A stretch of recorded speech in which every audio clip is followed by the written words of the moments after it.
है उसकी कहानी सुनाता हूँ, उसके बाद मैंने उससे कैसे रिकवर किया और बाकी सारी चीज़ों की बात करते हैं। बड़े ध्यान से सुनना, बड़े ही ध्यान से सुनना। पहला एग्जाम था जो मैंने अपनी ज़िंदगी में क्वालिफाई किया था। पहला एग्जाम था जो मैंने अपनी ज़िंदगी में क्वालिफाई किया था, दैट वाज या इससे भी पहले सुनो, 10th स्टैंडर्ड का पेपर देने के बाद, 10th स्टैंडर्ड में पास होने के बाद, 10th स्टैंडर्ड में पास होने के बाद मेरे बहुत अच्छे परसेंटाइल आए थे। सीजीपीए चलता था तो मेरे 10 सीजीपीए आ गए थे। कैसे मुझे भी नहीं पता। देखो मैं साफ साफ बोलता हूँ कि मेरे नंबर तो बहुत ज्यादा आए थे, कैसे आए थे मुझे भी नहीं पता, पर आ गए थे। हो सकता है राइटिंग अच्छी हो इस वजह से आ गए हो, या आप लोग को लगेगा सर बड़े हम्बल हो रहे हैं, पर नहीं यार, इतनी अच्छी अंग्रेजी भी नहीं थी मेरी कि मेरे इतने नंबर आने चाहिए थे ना। अंग्रेजी वगैरह मुझे पता है कैसी थी, तो मेरे बहुत अच्छे नंबर आए थे। तो बहुत अच्छे नंबर आने के बाद ना मैं धनबाद में रहता था, तो बोकारो वहां पे बहुत फेमस इलाका है। धनबाद के आसपास एक जगह है Bokaro, that is very famous for studies. Bokaro में 2-3 स्कूल है, एक है डीपीएस बोकारो, है ना, फिर उसके बाद एक है शायद चिन्मया विद्यालय, हाँ चिन्मया विद्यालय, और एक और कोई स्कूल है जो अब मेरे को याद नहीं आ रहा उस टाइम पे, है ना। तो मैंने क्या हुआ, मैं डीपीएस का एंट्रेंस देने गया, हो गया, मैं चिन्मया का एंट्रेंस देने गया, दोनों में हो गया। चिन्मया विद्यालय और डीपीएस दोनों का एंट्रेंस देने गया, दोनों में हो गया, बट डीपीएस की फीस बहुत ज्यादा थी।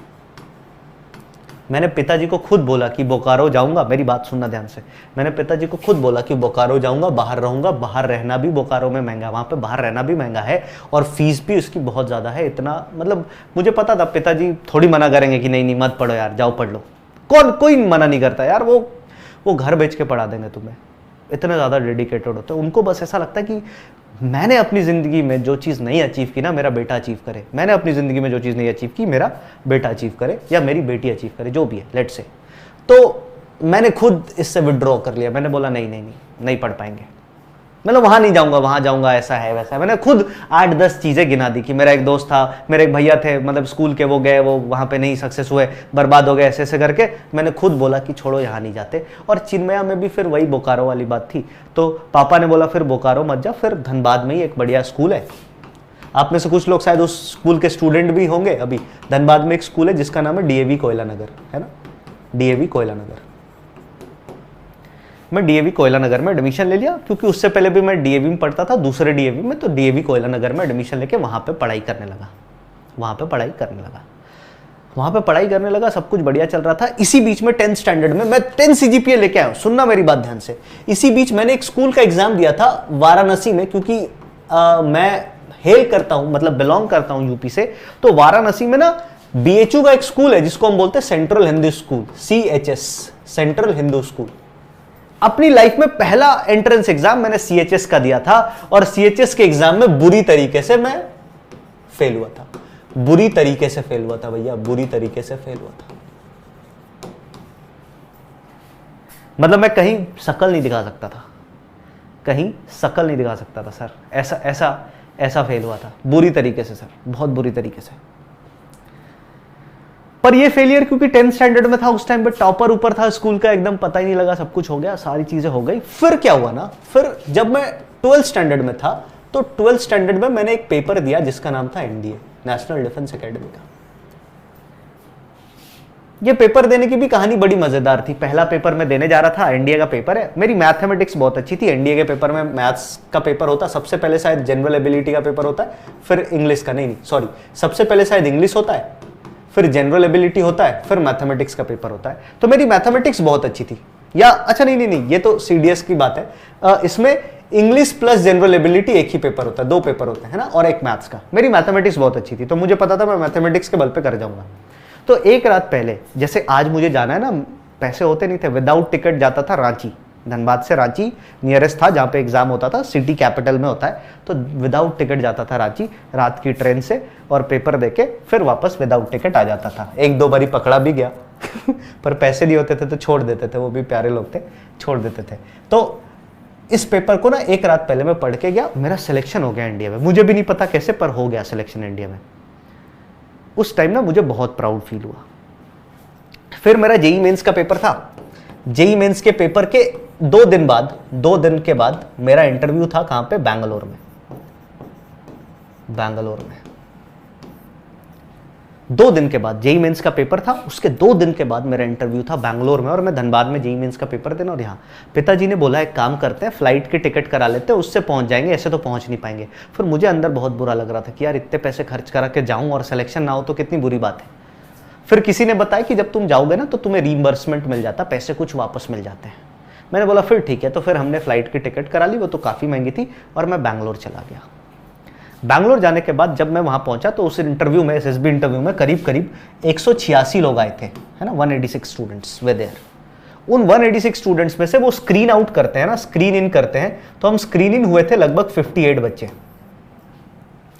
और वहां पे चेस्ट नंबर देते हैं, चेस्ट नंबर, है ना, तो मेरा चेस्ट नंबर उसमें से था 33।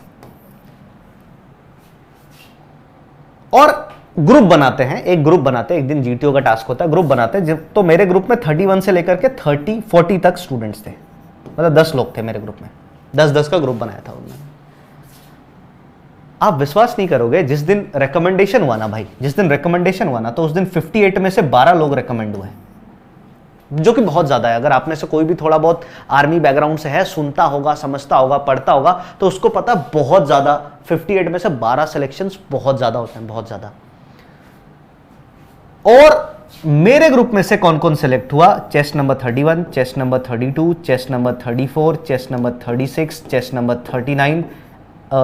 36, chest number 38 and chest number 39। 1 2 3 4 5 6, हम 10 लोगों के ग्रुप में से 6 बंदे सेलेक्ट हुए थे सर। और उसमें नहीं सेलेक्ट होना कितना बुरा लगता है तुम सोच भी नहीं सकते। उसमें नहीं सेलेक्ट होना कितना बुरा लगता है तुम सोच भी नहीं सकते। आई वॉज नॉट सेलेक्टेड भाई, मैं बाहर हो गया, मेरे को स्क्रीन आउट कर दिया। मैं अपनी लाइफ में इतना बुरा मुझे आज तक नहीं लगा था जितना उस दिन लगा था, क्योंकि मेरा जेई मेंस का पेपर था, बहुत फोड़ गया था। जेई मेंस 360 मार्क्स का होता था, तोड़ के मैं 200 प्लस नंबर लेके आ रहा था, उसमें अच्छा नंबर लेके आ रहा था, तो मैं खुश था कि चलो इधर तो बन जाएगा अपना काम। पर यहां पे नहीं होना मुझे इतना बुरा लगा ना। और फिर मैं बताता हूं, उस टाइम पे I developed a love for Indian defence services, कि भाई जिंदगी में कुछ करना है चाहे नहीं करना, यहां तो जरूर जाना है। फिर मैंने आने वाले साल में बहुत बार पेपर दिया, बहुत कुछ किया, पर एट द एंड मेरा डिफेंस सर्विसेज में नहीं हुआ सर। और आपको मैं बता दूं, मैं इस फील्ड में जब से पढ़ा रहा हूं ना, आखिरी बार मैं एसएसबी देने गया था कब? जब मैं पढ़ा रहा था, स्टूडेंट्स को पढ़ा रहा हूं, जेई की तैयारी करा रहा हूं, और मैं खुद भी एसएसबी देने जा रहा हूं। दैट वाज 2019 में महीना होगा फेब वगैरह का, तो मैं सीडीएस का पेपर देके एसएसबी देने गया था भोपाल, एसएसबी भोपाल। उस बार भी नहीं हुआ ना, तो मैंने डिसाइड किया चल ठीक है, कोई ना, इसमें नहीं होना मेरा, शायद मैं इसके लिए बना ही नहीं हूं, शायद कुछ ऐसा, शायद कुछ वैसा है। एक बारी सिलेक्शन हुआ तो कुछ मेडिकल के वजह से मैं बाहर हो गया, ऐसा भी है। तो बहुत बुरा होता है सर ये फेलियर। और इसी के लिए मैं बोल रहा हूं कि इतनी मेहनत करो ना कि ये दिन देखना ना पड़े तुम्हें आगे, क्योंकि जब तुम फेलियर देखोगे ना, टूट जाओगे बे। सारे लोग गाली देते हैं भाई, सारे लोग गाली देते हैं, बोलते हैं अच्छा और करेगा इंडिया, बहुत मजाक उड़ाते हैं भाई कि हवाई जहाज से जाएगा, पढ़ता आइए नहीं हवाई जहाज से जाएगा। जो तुम्हारे अच्छे दोस्त यार होते हैं ना, जिनको तुम पार्टी दे रहे हो ले जाके, वो भी गाली देगा सर, वो भी चढ़ के मुंह पे गाली देगा। तो अगर फेलियर है तो उससे सीखो भाई, और स्ट्रॉन्ग कमबैक करो, लाइफ में स्ट्रॉन्ग कमबैक करो। लेकिन मेरे साथ अच्छा था कि मैं इंजीनियरिंग कॉलेज का स्टूडेंट था, तो अब मुझे फर्क नहीं पड़ता था लोगों से, मुझे पता था मैं जो भी करूंगा फोड़ करूंगा, बाकी दुनिया को जो करना है करने दो। खैर वापस आते हैं सर, है ना, वापस आते हैं। तो हम बात कर रहे थे सूडो इनर्ट कॉन्फ़िगरेशन की, एक बार इसकी बात कर लेता हूं। इस पे बहुत सारे बच्चे बोल रहे थे कि